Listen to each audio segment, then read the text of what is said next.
22 வயசு இருக்கும்போது என்னோட தப்பு கிடையாது, அப்படிதான் நம்ம எல்லாருமே சொல்லுவோம். ஆனா எனக்கு வேலை போயிடுது.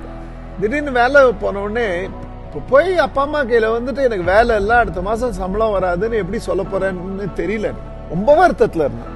பட் ஆனா அது வந்துட்டு ஒரு பெரிய திருப்பு முனையா மாறி என்னோட எதிர்காலத்தை பத்தி நான் யோசிச்சிருந்த விதமும், அதுக்கப்புறம் நான் யோசிக்க ஆரம்பிச்ச விதமும், ஒரு தொழிலாளியா இருந்து அதுல முதலாளி ஆனதுக்கு ஒரு பெரிய டர்னிங் பாயிண்டா இது அமைஞ்சது. விதின்னு கூட சொல்ல மாட்டேன், ஏன்னா இதுல lot of money was involve.